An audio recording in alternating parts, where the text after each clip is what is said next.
A group of people in Marion County, Missouri are looking at ways to enhance learning. New this morning, students in the Hannibal School District could soon have more resources in the classroom thanks to a new nonprofit lunch.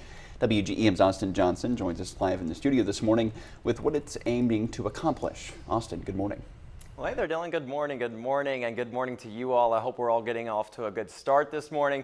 But Hannibal Public Schools Foundation is what it's being called, and it's essentially aimed at filling financial gaps to fund classroom technology and teacher grants. It was an idea that started gaining traction in 2025, and with budget cuts to the district this school year, it has really got the ball rolling. The foundation will work to provide teacher recognition and retention, which the foundation officers believe will trickle down to expand opportunities for students through learning. The idea took shape again in 2025, and budget cuts this school year gave it new urgency. According to school officials, the district will see, get this, a $700,000 cut in state funding for this academic year. A board member with the foundation says it is their mission to address the needs of teachers outside of what schools can provide.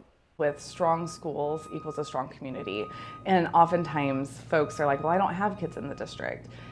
That may be true, but the kids are the future of our community. And I am certain that they shop here in Hannibal or they go to the doctor here. The school district is raising the next generation of leaders and workers in our community. And investing in the schools is ultimately investing in yourself and bettering your community.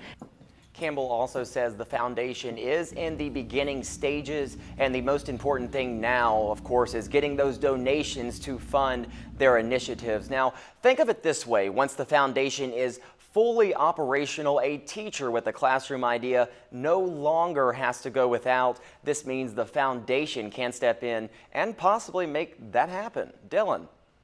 Austin, thank you. And if you're interested in getting involved or making a donation to the foundation, we have that information for you on our website, WGEM.com.